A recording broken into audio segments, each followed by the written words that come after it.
Now, to tell us a little bit more about that story involving Viagogo, Nona Peltier from Business News has joined me in the studio.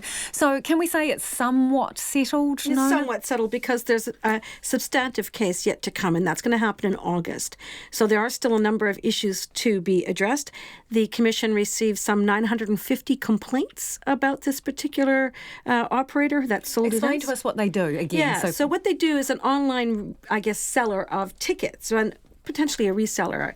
So people will go along to the site and buy tickets they think are premium tickets, and they're going to be just as honored and so on, which they found out were not guaranteed necessarily, and there were all sorts of fishhooks with it, and they didn't get what they thought they were going to get, and therefore they made these complaints. And the case is before the courts, but at least the interim injunction that the Commerce Commission had been pursuing has been put off for now. And that's because the company, which is Swiss-based, Viagogo is the name of the organization, agreed to recognize the jurisdiction of the New Zealand court in this case, which is one of the things that was at issue, and to promise to make good on the changes that they made on the website and make no further changes, as well as to change other misrepresentations or other representations, because of course the case is still before the courts, that would potentially mislead customers about what's available. The Commerce Commission took an extra step in saying that they were concerned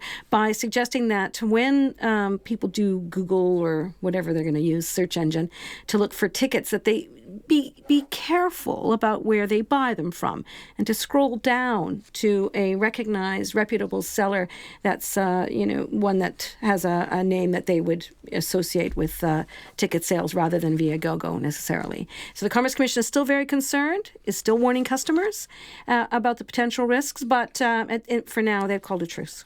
Okay.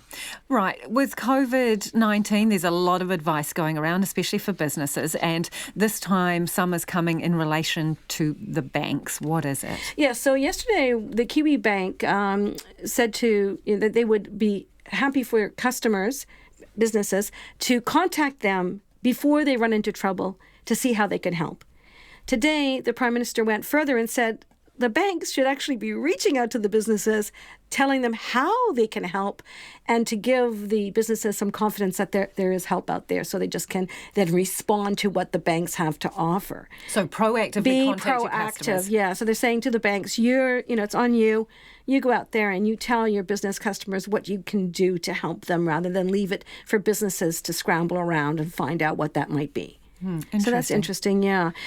There's a lot going on right now with the COVID-19, and we've heard so much about it. I'm sure that that's not the end of it either. No. So what were the markets doing today?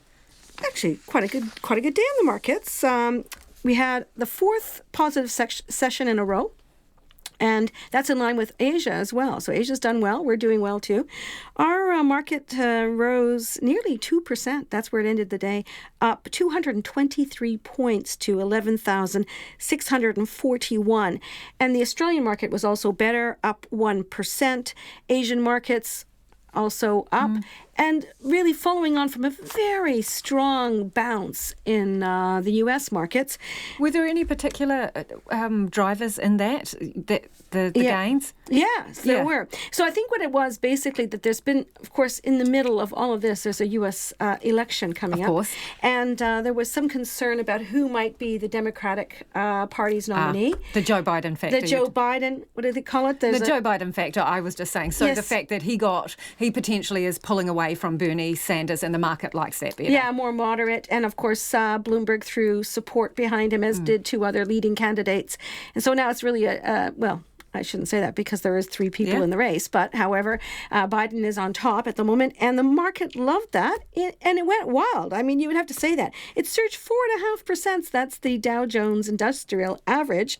The S&P 500 gained 4.22%. The NASDAQ 3.85%. Those are big numbers on a market that's already been at the top for a while. So volatility, I'd say that's likely to continue because there's so many things going on in the world right now. And let's not forget that while, China is struggling. The COVID-19 virus is spreading.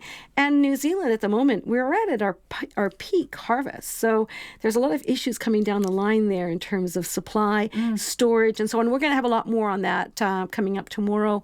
And yes, keep paying attention to what we have to say about this subject. Exactly. Do you going to give me the dollar? I will indeed. Dollar is trading at 63 US cents, so it's quite strong there compared to where it has been. Yep. 95.1 Australian and 48.9 British pence. Thanks, Nona. Nona Peltier with our business news.